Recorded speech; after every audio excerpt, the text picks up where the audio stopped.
Before we start, just a quick reminder to hit that subscribe button. Only 2% are subscribed. At 1,000 subscribers, I'll be posting a special video.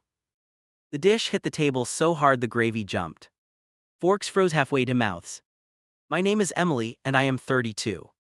For a second, nobody breathed, like the whole room stalled. I remember thinking, good, finally you are all looking at me.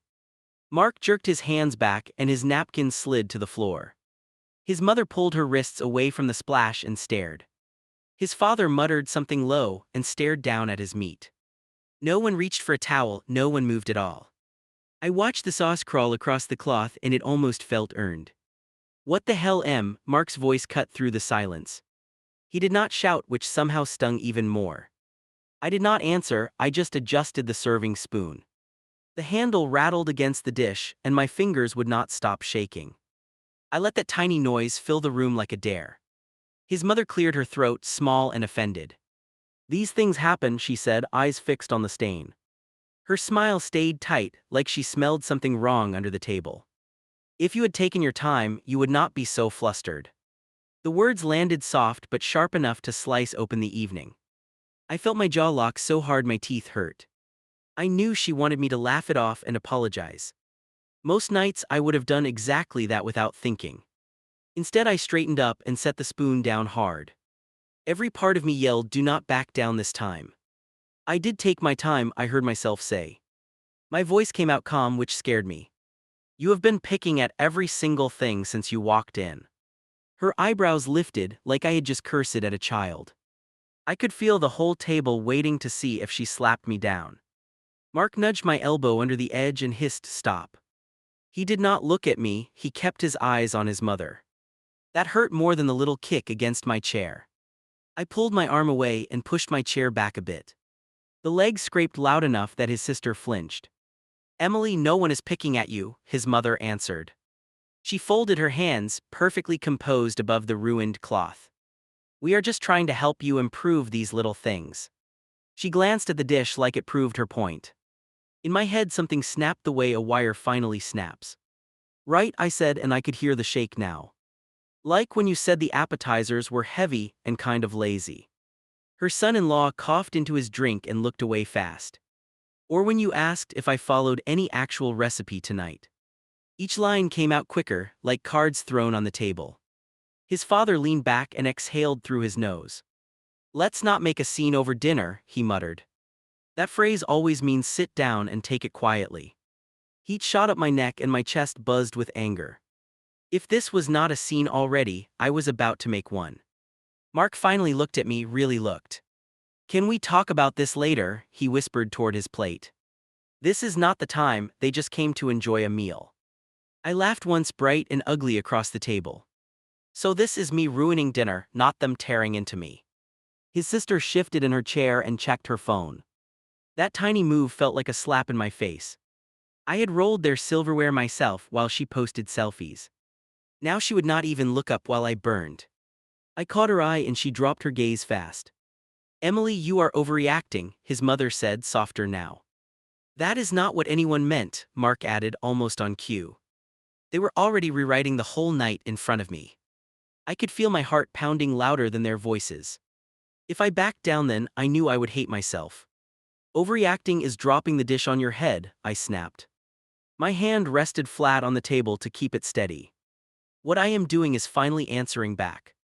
The room went even quieter somehow, like sound itself shrank.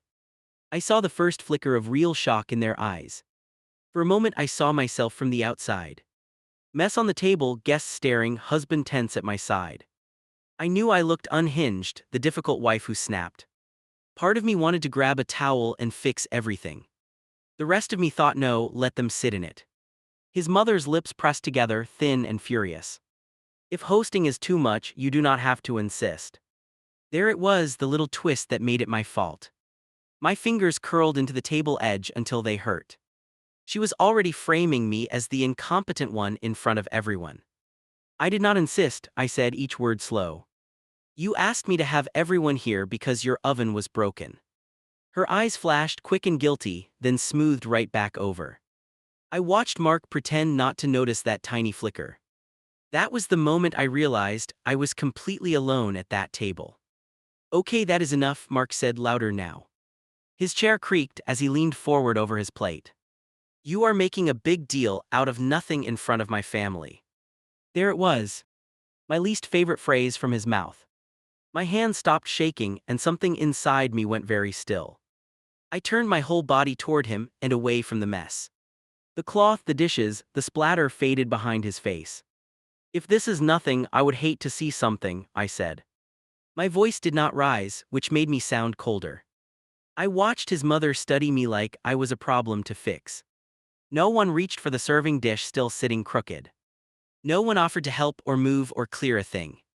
They just waited for me to wipe it up and swallow it down. That was the script they knew by heart, and I broke it. I could feel every line of that script tearing in my throat. I pushed my chair all the way back and stood up. The wood scraped again and the sound cut through whatever was left. Mark's hand shot out like he might pull me back down. I stepped just far enough away that he missed my wrist. That tiny dodge felt bigger than the whole ruined dinner. I am not cleaning this up, I said finally. My chest rose and fell like I had run blocks. I cooked, I set this up, I listened to all of it.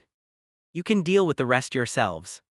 Then, clear enough that no one could pretend to mishear me, I told them I was done. I walked away from the table before anyone reacted. Chairs scraped behind me and someone breathed in like a warning. Mark called my name, low and sharp, just above the murmur. My hand already reached for the hallway wall to steady myself. Everything in me pushed forward like I had crossed a line. His steps came fast behind me across the floor. I could hear his mother whisper something clipped under her breath. My shoulder blades felt hot, like her stare burned holes there. For a second I thought he would grab me harder. Instead his fingers brushed my arm and lost their nerve. Where are you going? His voice followed me down the hall. Not loud, just trying to pin me in place again. I did not look back, I focused on the front door. My pulse hammered in my ears and drowned out everything. It felt like if I turned, I would crumble. Emily stopped for a minute, closer now, right behind me. The air between us felt packed with all the unsaid. I saw my keys on the little entry hook and lunged. Metal clinked in my fist and that sound steadied me. Once they touched my palm, I knew I was leaving. He stepped around me and planted himself by the door. Come on, he said, one hand on the knob, one raised. Just breathe and go back, please do not walk out. I stared at the wood right past his shoulder like a target. Some stubborn part of me refused to flinch first. Move, only that, and my voice came out rough. His mouth opened, then closed, like he could not pick a script. For years he would smooth things over, I could see the reflex. This time there was nothing tidy to offer, only the mess. He dropped his hand from the knob and backed up an inch. That was out of line, he muttered, eyes cutting toward the dining room. They are trying and you just blew up like that. Hearing that word again lit something electric in my chest. I stepped into his space and wrapped my fingers around the latch. If I hesitated, I knew I would fold. I am going outside, I told him, steady now, clipped. I am not doing this in front of them anymore.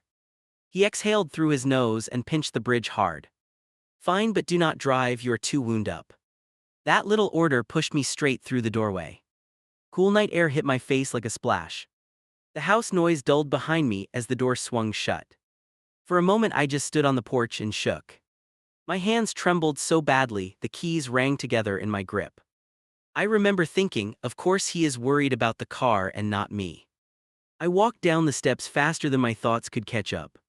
My chest felt tight, but my legs knew exactly where to go. Gravel crunched under my shoes and it sounded way too loud.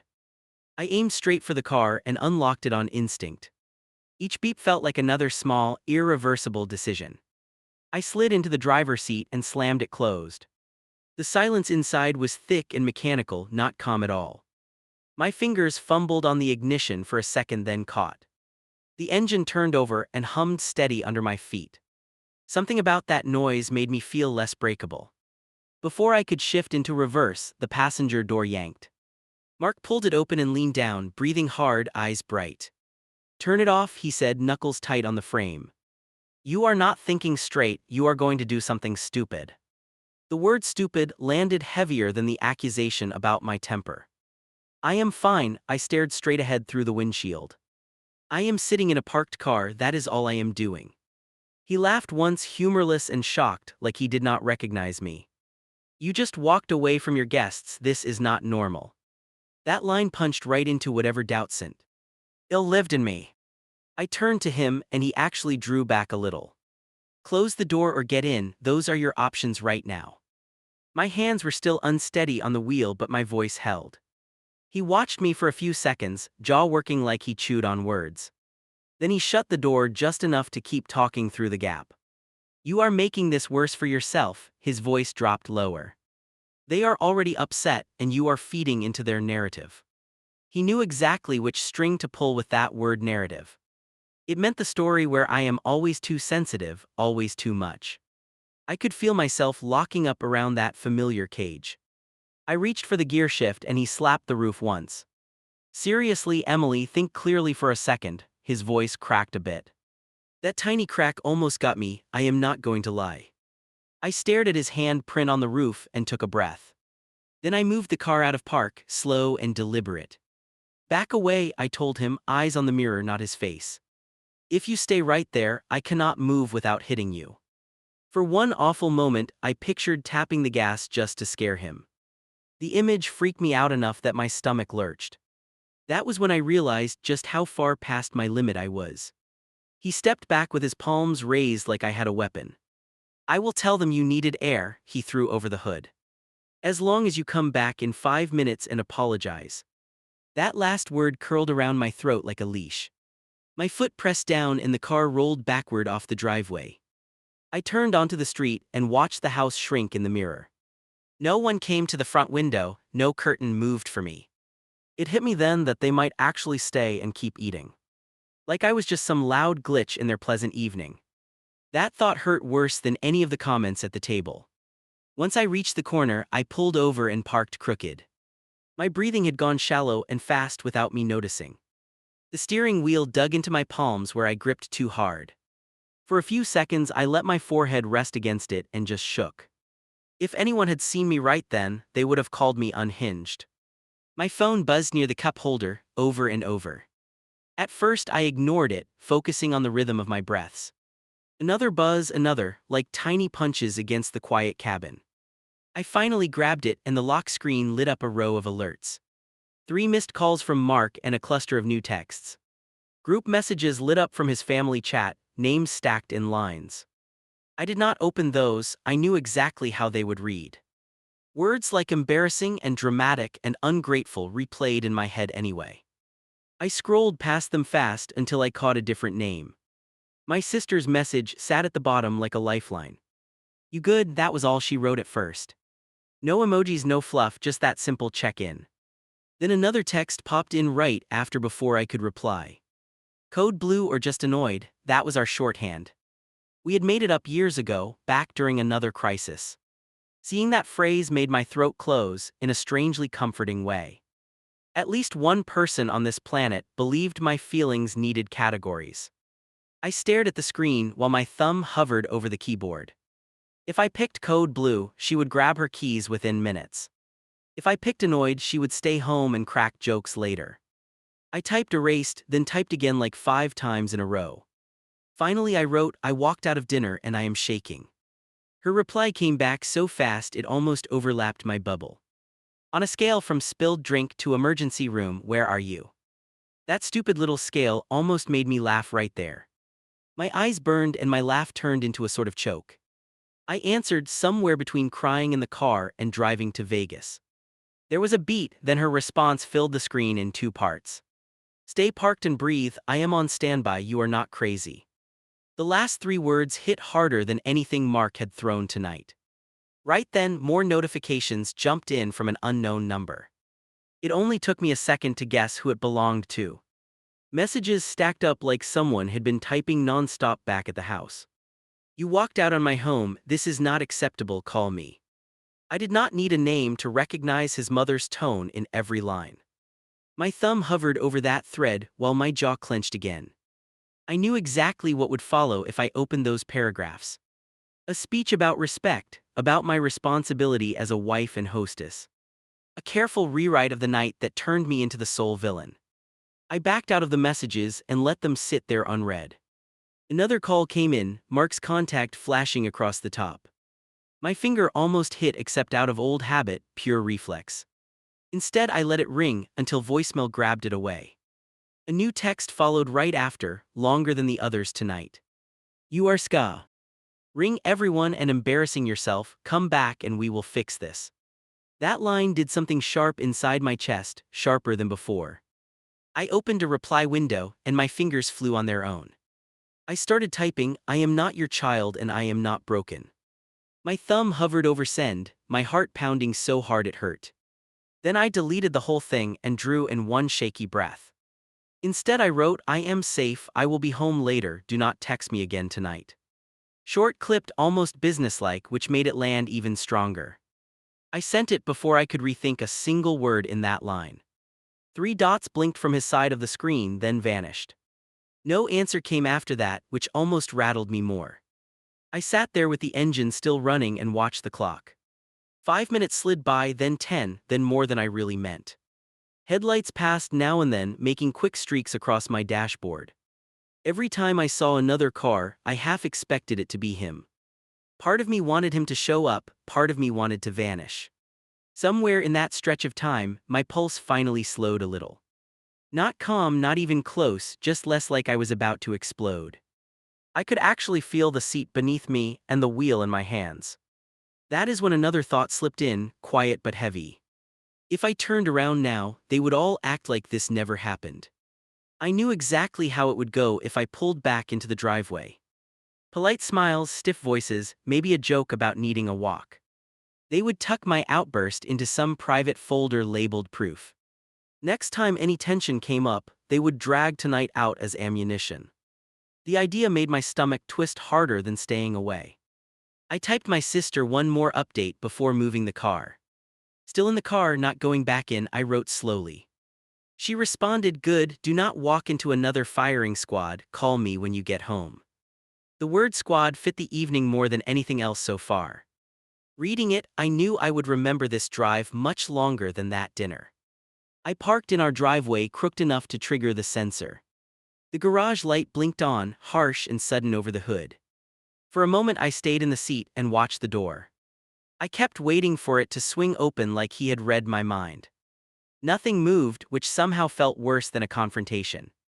My fingers left sweat on the steering wheel when I pulled them back. I killed the engine and the quiet crashed down too fast. The house looked normal from outside, calm and harmless and boring. Inside I knew the night was still sprawled across every surface. I grabbed my bag and forced my legs to carry me out. The front lock stuck the way it always did in cold weather. I jiggled it with more force than it needed and swore under my breath. On the third try it clicked and the door gave way. Warm air slipped out from the hallway and brushed my face. For a second I considered turning around and sleeping in the car. I stepped over the threshold and shut the door with a soft thud. The house smelled like food that should have felt comforting. My chest tightened instead, like the scent itself remembered the fight. I towed off my shoes out of pure muscle memory and hated it. Even angry, I was still following rules no one else respected. Voices did not greet me, only the low hum from the kitchen. No laughter, no clinking plates, no forced polite chatter from anyone. They were gone, which meant enough time had passed for dessert. My stomach dropped at the thought that they might have eaten without me. I headed down the hallway, dragged forward by some ugly curiosity. The dining table sat in the middle of the mess like a crime scene. Plates stacked in uneven piles, napkins tossed aside, glasses half finished. The serving dish from earlier had been shifted, not cleaned, just moved. Someone had pushed it closer to the edge like it offended them. The dried gravy across the cloth looked like an accusation I had written. I noticed one section where the cloth had been flipped over. A quick fix to hide the worst of the stain from view. They had covered it without really dealing with it, how fitting. My jaw clenched as I imagined them finishing their meal over that patch. I tried to picture who reached down and folded the fabric. The chairs were not all back in place, some crooked, some empty. 2 dessert plates sat on the far side with crumbs and smears. So they had stayed. They had talked to my husband, eaten sweets, and relaxed in my house. All while I sat in a car on the corner trying to breathe. On the counter, I spotted a note propped against the bread basket. My heart kicked once because I knew exactly whose handwriting that was. I did not pick it up at first, just stared. That little square of paper looked tiny and smug from where I stood.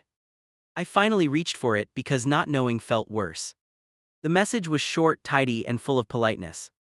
Thank you for the F fort tonight, next time we can do something simpler. No apology, no question about whether I made it home safely. Just that gentle bullet phrase effort, like I had failed a project. The words blurred for a second as my eyes filled. I crumpled the note without really deciding to, and tossed it aside. It bounced off the counter and landed near the trash can. I did not even bother to see if it went in or not. I just kept staring at the crowded sink and the disaster on the table. My hands twitched like they were ready to start scrubbing everything. I caught myself reaching for a plate and froze mid-motion. There it was, the autopilot that always kicked in after these visits. Move, wipe, stack, soak, make it like nothing bad happened.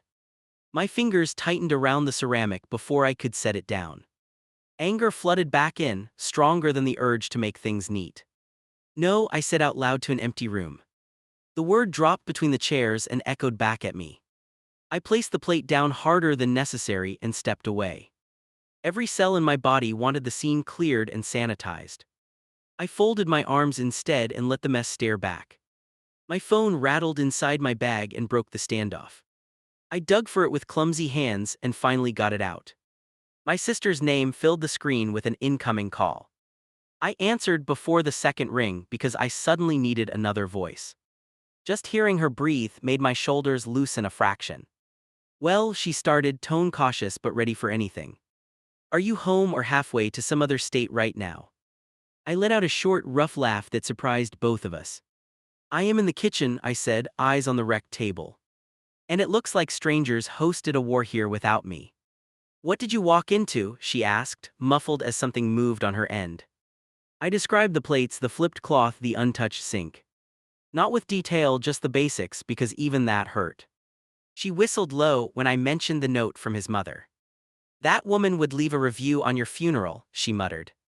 I sank against the counter and slid down until I hit the cabinet. Cold wood pressed between my shoulders and grounded me a little. Do I sound insane? I asked, voice quieter than before. Because I keep bouncing between rage and wanting to scrub everything. Saying it out loud made me hear how twisted that sounded. You sound like someone who has done way too much, she replied. And like someone who finally snapped in front of the wrong audience. She rustled around and I pictured her pacing her living room. Do not touch a sponge tonight, I am serious. Her tone shifted sharp on that last sentence, like a warning. I am trying, I answered, eyes still locked on the cluttered table. My brain keeps lining up tasks like I am still hosting. I lifted one hand and pressed my thumb into the bridge of my nose. The room tilted for a second as the headache spiked behind my eyes. If he walks in and finds this, I have no idea what happens. Maybe let him see it, she said, voice low and steady. Maybe let him deal with what he watched them dump on you. I knew she meant more than dishes and leftover food. A part of me wanted that, wanted him to face it alone. Another part feared he would just quietly clean it and still blame me. Footsteps sounded outside on the walkway and made me jolt. I shot upright so fast the phone slipped against my shoulder. Headlights swept briefly across the front window, then faded. My sister must have heard the shift in my breathing. He is there, right? She asked, already knowing the answer.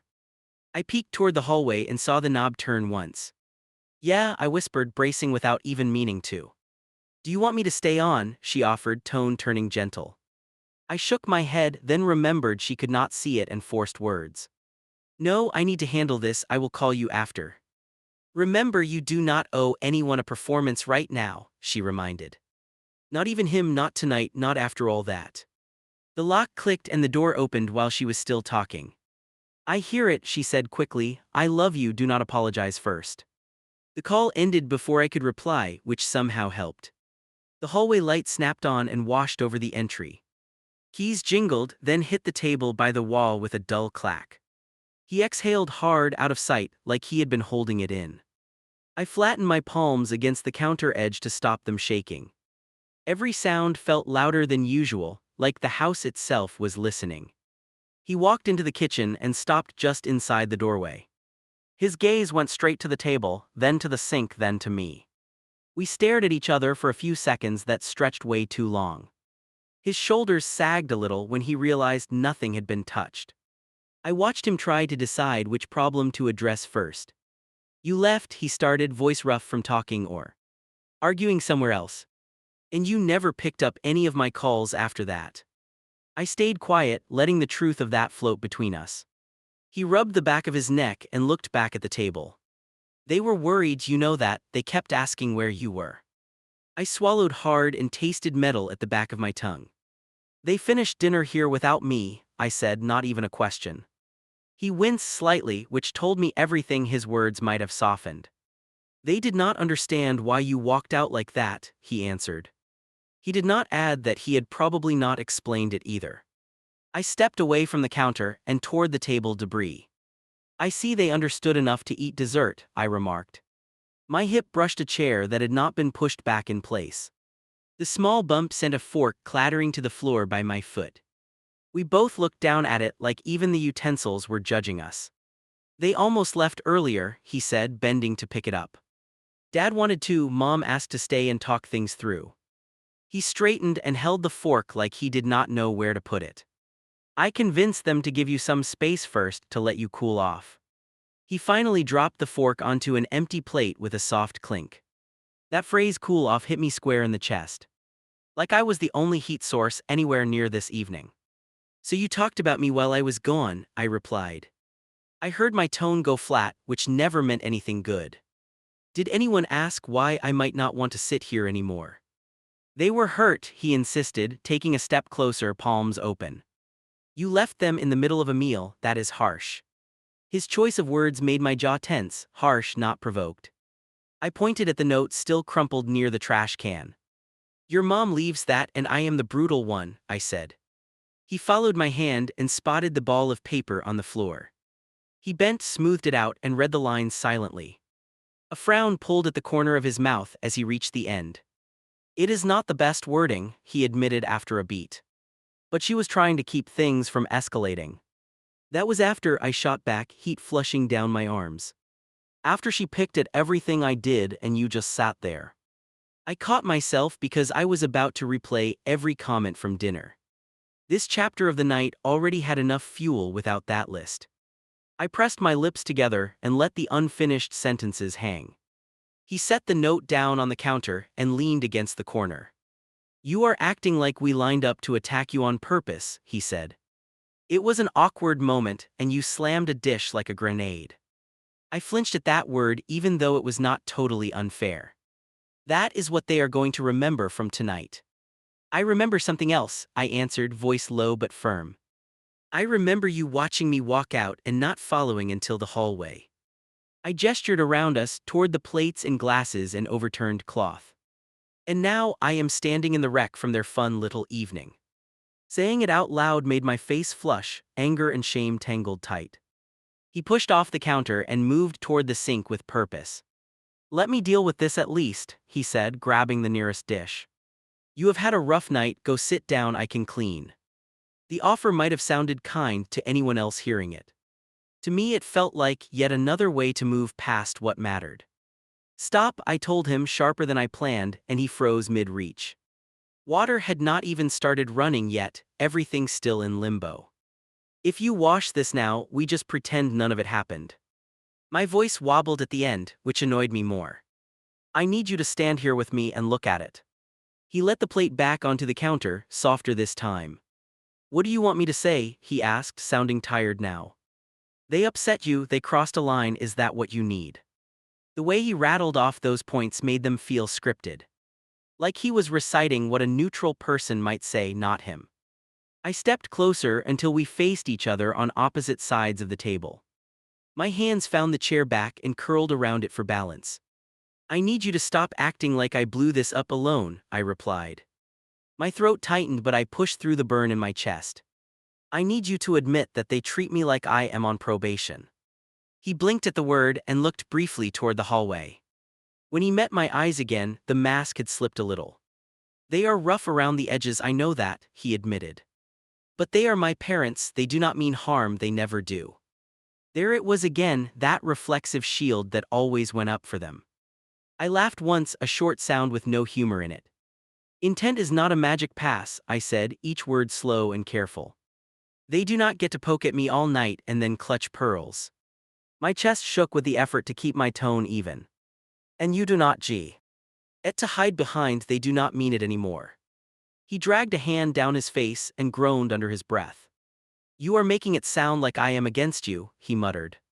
I spent an hour calming them down after you drove off.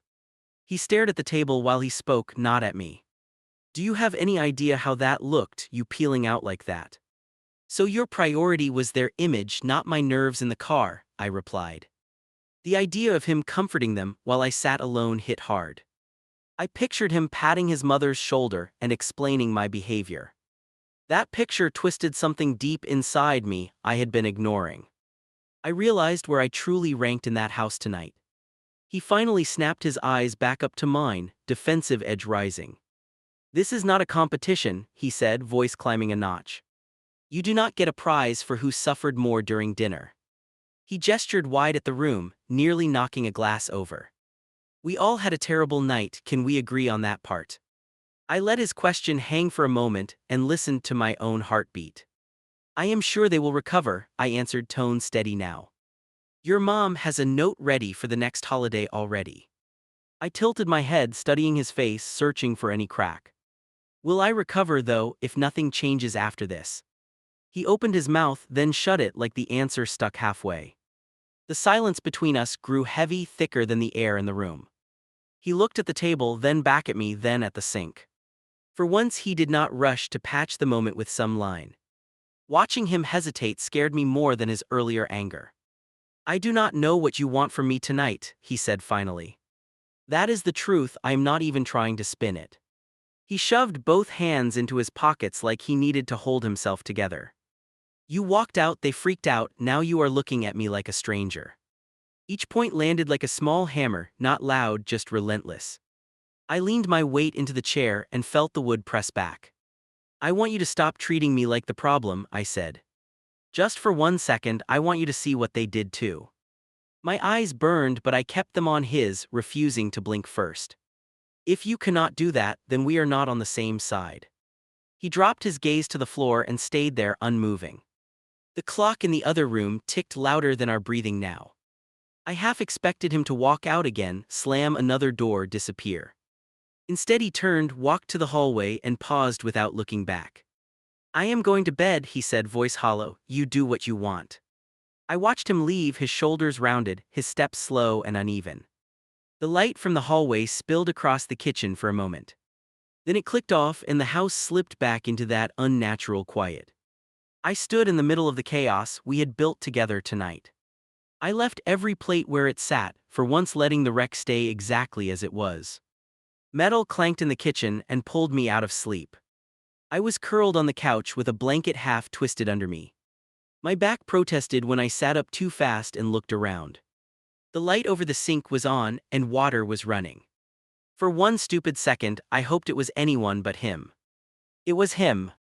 He stood at the counter with his shoulders hunched and tight. Plates moved from one stack to another in quick, jerky motions. He did not glance toward the living room, not even once. He moved like the room belonged only to him. I watched him rinse a pan and slam it into the rack. Each impact made my teeth clack together from the jolt. He could have left this disaster for morning like I did. Instead he waited until I passed out and erased every trace. It felt less like help and more like rewriting the scene. You are loud, I finally said, voice rough from sleep. My words hung in the air between the couch and the doorway. He froze for a heartbeat, then turned off the water. The sudden quiet made the distance between us feel even bigger. He leaned on the edge of the counter and looked over. You crashed hard, he answered, wiping his palms on a towel. I tried to talk again and you were out cold. He nodded toward the table where only a few dishes remained. I figured at least this part should not be waiting for you. He said it like a favor, but it landed like a verdict. I pushed the blanket aside and swung my feet to the floor. The room tilted for a second as my body remembered last night. The smell of leftover food mixed with old tension hit me again. I braced my hands on my knees until the wave passed. He watched the whole time and did not move closer. "So what now?" I asked, because someone had to puncture this. "We just clean and pretend it was a weird little scene." He shook his head once and dropped the towel on the counter. "We need to talk," he answered, the words heavy enough. "Not about dishes, about what happened and what comes next." I sent Ood and walked toward him until the table stood between us. The surface was mostly clear now, only a few glasses left. It almost looked like a normal morning if you ignored us. My throat tightened at that thought because normal felt gone. I wrapped my fingers around the nearest chair back to steady myself. "Fine," I said, forcing my voice to stay even.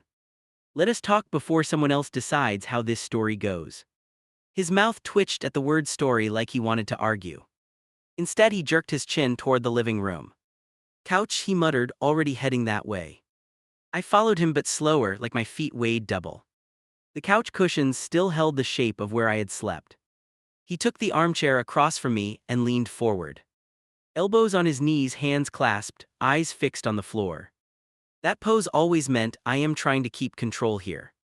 Before he could start, his phone buzzed on the coffee table. We both looked at it at the same time like it was alive. His mother's name flashed across the screen in bright letters. A new message previewed a line I could read from where I sat. She was already rewriting me again, this time in writing. He flipped the phone face down with a quick, sharp motion. "I am not dealing with that yet," he said, almost to himself. I leaned forward and tapped the glass with my fingertip. "She is absolutely dealing with it already," I pointed out. "You know that, and you know who she is blaming." He pinched the bridge of his nose and blew out a breath. "She is upset," he answered, not looking up. They left confused and worried and honestly kind of stunned. He finally lifted his gaze and met mine. "Everyone kept asking what set you off like that." The phrase "set you off" slid under my skin like a splinter. "I did not explode in a vacuum," I replied, slow and tight. "They said things, they did things, you watched the whole night." I felt heat rise in my chest again, bright and painful. Why is nobody asking what set them off for hours? He opened his hands like he wanted to show they were empty. "I am not saying you did not have reasons," he answered. "I am saying they only saw you slamming a dish and leaving." He shifted in the chair, nervous energy pouring out of him. "To them that looked like you just lost it out of nowhere." There it was again, the version where my reaction floated alone. I rubbed my thumb along a loose thread on the blanket. "Then you need to fill in the gaps," I told him. "Because I am done playing the crazy one in their script." The word "done" felt different this time, heavier and more final. He went quiet, the kind of quiet that stretched and strained. In that pause I could hear the fridge hum and my heart thump. He finally spoke again, voice lower than before. "What exactly are you asking me to do?" he asked. "Spell it out, because I do not want to guess wrong." That question threw me for a second because it sounded honest. I had expected another defense, not a request for specifics. My mind raced and grabbed onto the one clear thing I knew. "You call her," I said, nodding toward the flipped phone. "You tell her that what they did last night was not okay." He blinked like he had not expected that direct of an answer. "You want me to pick a fight with my mother this morning?" He leaned back and let his head hit the cushion behind him. "She is going to cry, and you know exactly how that goes." His shoulders tensed like he could already hear it. "She can cry," I replied, my hands starting to tremble again. "I cried alone in a car while they finished dessert in my house." His eyes flashed at that detail, but he stayed quiet. "You tell her I was treated badly here, not the other way around." I knew I sounded harsh, but I was done softening it. He dragged his fingers through his hair, rough and frustrated. "You are asking me to choose sides," he said slowly. I laughed once, sharp enough to surprise both of us. "That choice already happened," I answered, leaning forward. "Last night you sat at the table with them and watched me leave." His jaw clenched as he stared at the floor again. "If I call her and come at her like that, she will shut down." He spoke like he knew that terrain by heart, which he did. "She will decide you are turning me against the family." He looked up, eyes searching my face for something softer. "And if you do not call?" I asked, voice dropping. What does that tell me about where I stand here? The room seemed to narrow to just that question. I could almost feel it hanging between us like a test. He swallowed hard and for once did not try to dodge it. He picked up the phone and turned it over in his palm. We both watched the screen wake up with old messages. There were multiple texts from her now, piled on each other. Phrases about respect and control, and my influence on him. He grimaced as he scrolled, like the words stung even him. "Let me see," I said quiet. Lie holding out my hand. He hesitated for a moment, thumb hovering over the screen. Then he passed the phone across the gap between us. My stomach tightened as I read through each line. She had painted me as unstable, manipulative, almost dangerous. The last message was the one that made my vision blur. She wrote that she worried for him living with someone like me. The implication sat there, ugly and clear and impossible to misread. I stared at that sentence until the letters almost shifted. I handed the phone back before I threw it against the wall. "If you stay silent after reading that, then I hear you loud," I said. He flinched, just a tiny twitch around his eyes. "She is not just criticizing my cooking anymore," I added. "She is hinting that you need protection from your own wife." The word wife caught in my throat harder than I expected. He rubbed his thumb along the edge of the phone, thinking. "She is scared she is losing me," he muttered after a moment. The excuse made my chest burn, not just from anger. "She has always had a tight grip, this is how she reacts." Even he sounded tired of his own explanation. I leaned back against the couch and kept my gaze on him. "I am not asking you to cut her off," I said. "I am asking you to tell her the truth about last night." My voice wobbled once, but I did not look away. "You either do that or I start packing a bag this week." His head snapped up at that, eyes wide and sharp now. "You do not mean that," he said like he almost believed it. I held his stare and let the silence answer for me. He searched my face for a sign I was bluffing and found none. I watched the moment he realized I was serious. "I do not want to lose my marriage over one dinner," he said. "That is exactly why this cannot just be about one dinner," I replied. "It is about what you do after this, not just what happened." He winced like I had hit him but stayed in the chair. "We are not okay if the narrative after this is still that I snapped." He looked at the phone again and then back at me. "If I call her and she goes off, you are going to hear it," he warned. "I am not protecting you from how she reacts, not this time." That sounded almost like progress and also like another threat. I nodded once anyway, because sheltering me never helped either. He took a long breath, longer than anything he had taken all morning. Then he tapped her name and put the phone on speaker between us. My pulse pounded in my ears as it rang once, twice, 3 times. On the 4th ring she picked up with his full name, voice already tight. I sat perfectly still, staring at the screen like it might explode. "Are you all right?" she rushed out before he could speak. "I have been up all night thinking about that scene." Her words tumbled over each other, full of hurt and outrage. "That girl needs help and you need to be careful around her." Hearing her talk about me like I was not in the room made my vision swim. He closed his eyes and lifted his chin, like bracing for impact. "Mom, stop," he said, clear and firm and louder than her. The single word cut through her stream and she went quiet. I could hear her breath over the line, short and uneven. He glanced at me once, then focused on the phone again. "I am fine," he continued, voice steady now.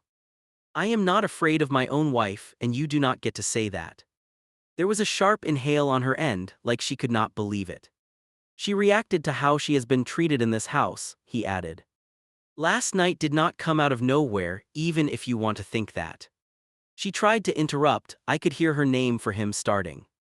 He pushed through her attempt, words overlapping hers for a beat.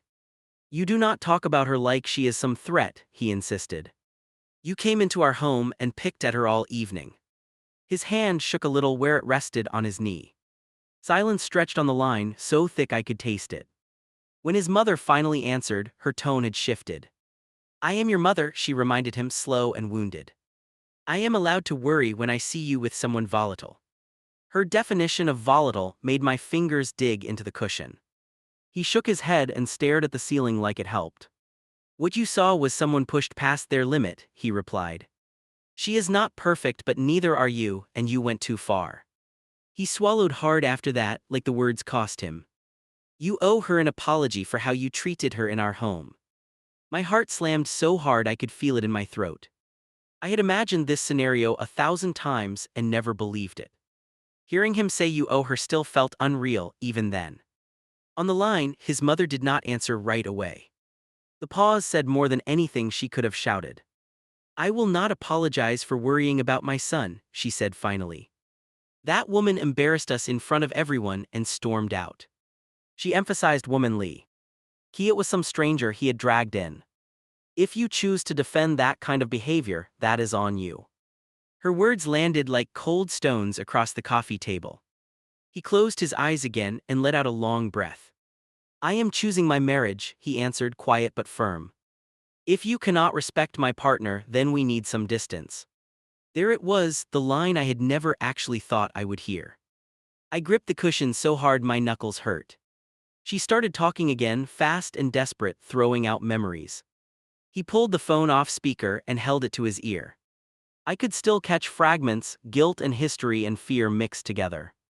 He stood and walked a few steps away, pacing near the doorway. Every now and then I heard him repeat the word boundary. I sat there on the couch and watched his back move. He looked smaller and older at the same time, caught between worlds.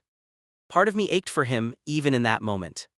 Another part thought, finally, you feel a slice of what I felt last night. Both parts were true, which still feels strange to admit. After a few more tense exchanges, he ended the call with a short goodbye. He set the phone face down again and did not pick it back up. The room felt oddly quiet, even though nothing had physically changed. He turned toward me, eyes red around the edges, jaw tight. That is going to have fallout, he said, almost under his breath. I know, I answered, throat dry, hands still clenched. I also know what would have happened if you had done nothing. We looked at each other for a long beat, neither of us blinking. Then I spoke again, because the rest needed to land too. I meant what I said about the bag, and I am still watching what you do next. The counselor looked straight at me and asked if I meant it. She meant the line about packing a bag and leaving for real. Mark shifted on the sofa beside me, and his knee bumped mine. My fingers tightened around the cushion between us instead of his hand. I heard myself answer before I decided what I wanted to say. Yes, I meant it when I said I will go. My voice sounded steadier than I felt inside my ribs. If nothing changes after that dinner, I am not staying. There it was again, out loud in front of a stranger. Mark flinched just enough that the counselor's eyes slid to him. You heard her, the counselor said, pen resting on her notebook. What do you do with that, Mark? Not in theory, in practice. He dragged a breath in and rubbed his thumb along his jaw. I called my mom, he answered, staring past both of us. I backed my wife, I said, a line that has to count. Okay, she nodded once, calm and clinical and sharp. You moved a piece of this, that is real and important. Then she tilted her head toward me, waiting again. Does it feel like enough right now after the call? That question hit harder than every comment from his mother. It feels like a start, I said, slowly, feeling for the words. I watched him tell her I was not dangerous, that mattered. My throat tightened remembering that exact line on speaker. But I am still waiting to see what he does next. I glanced at him and did not look away this time. Mark let out a long breath through his nose and sat back. You keep saying next like I am on probation, he muttered. The counselor raised a hand slightly and he caught himself. I know, that is not fair wording, he added. He turned toward me instead of her for once. I get that you are done being the only one performing, he said. I watched you walk out of our own dining room shaking. His mouth twisted like the memory still stung him too. I hated it and I still tried to smooth them first. He looked wrecked, admitting that in front of someone else. The counselor leaned forward a little and locked onto him. What made you change tone on the phone this morning?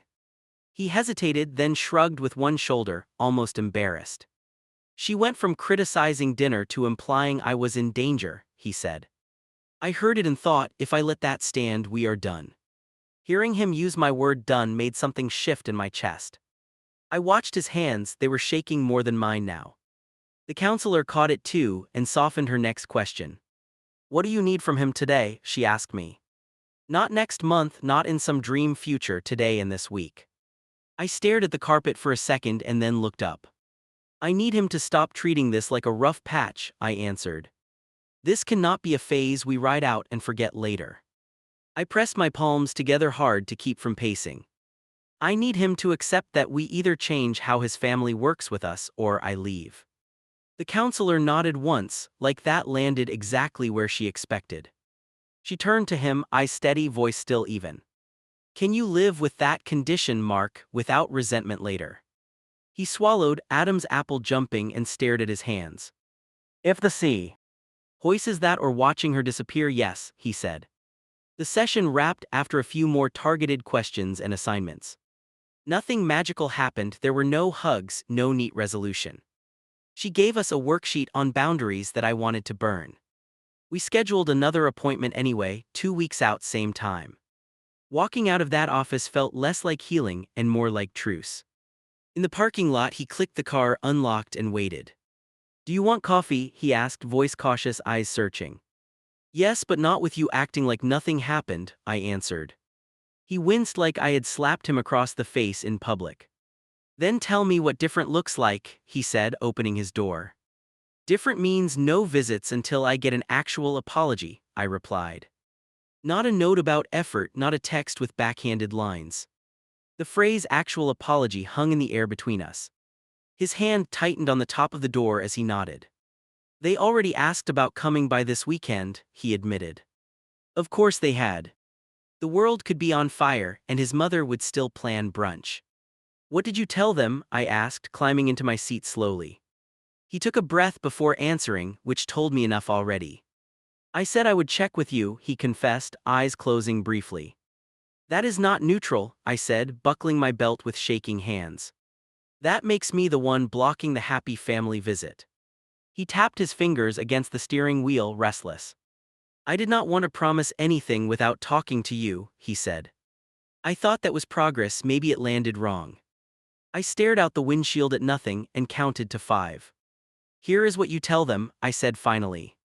You say, we are not hosting until things are repaired with my wife. I let that wording sit there and watched his reaction. He blew out a breath like it hurt, then gave a short nod. Okay, he agreed, voice low but clear.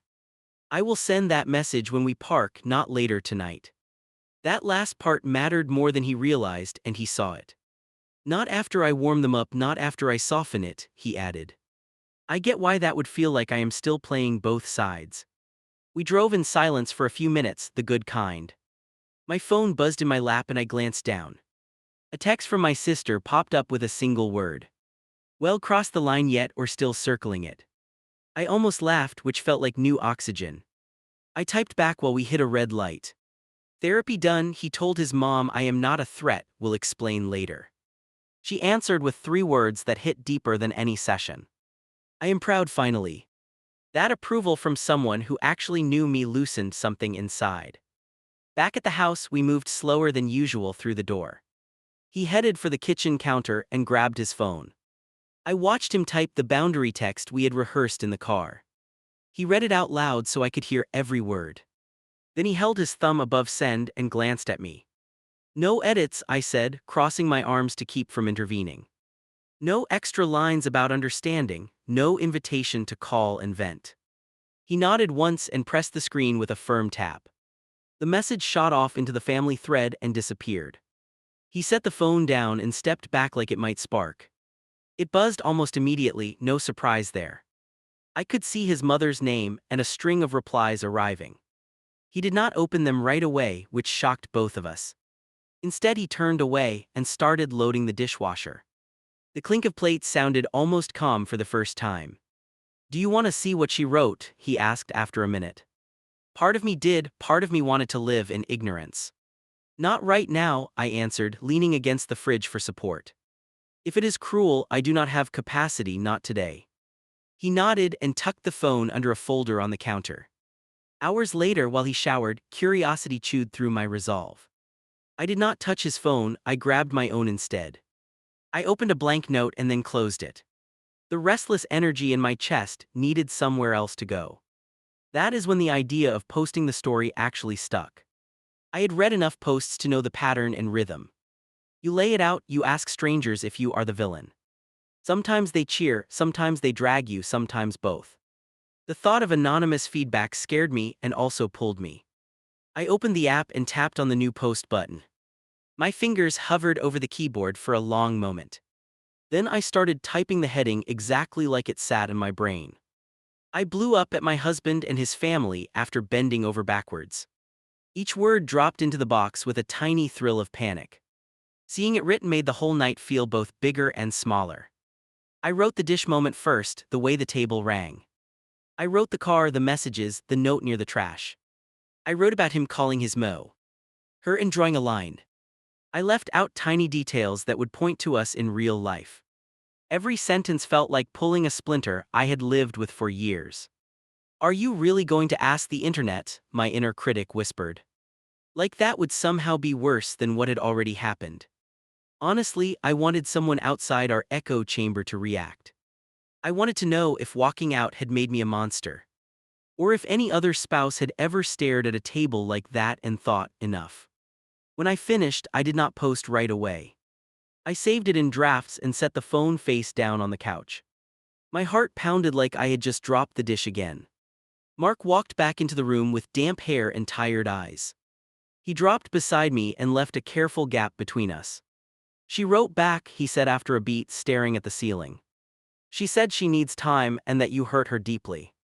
He shook his head once, more tired than angry now. She also wrote that if our marriage fails, it will be your doing. That line hit me and somehow did not knock me over. And what did you say? I asked, pulse jumping again. He pulled his phone from the coffee table and unlocked it. I told her if she keeps talking about you like that, she will see less of me, he answered. No jokes, no smiley faces, just that sentence and good night. He turned the screen so I could read it myself. Something in my chest eased, not fully but enough. It did not erase everything, it did not fix that night. It did not make him some hero who got it all now. He still had blind spots, I still had anger and doubt. But it was action, not just regret, and I needed that. Later, when he fell asleep on the far side of the bed, I grabbed my phone again. The draft of my post waited exactly where I had left it. I reread the whole thing and added one last line at the end. I wrote, I am proud I finally drew a line, but I still wonder if I waited too long. Then I hit post and watched my story slip into a sea of strangers, hoping someone out there would tell me whether blowing up was the mistake or staying quiet for so many years was.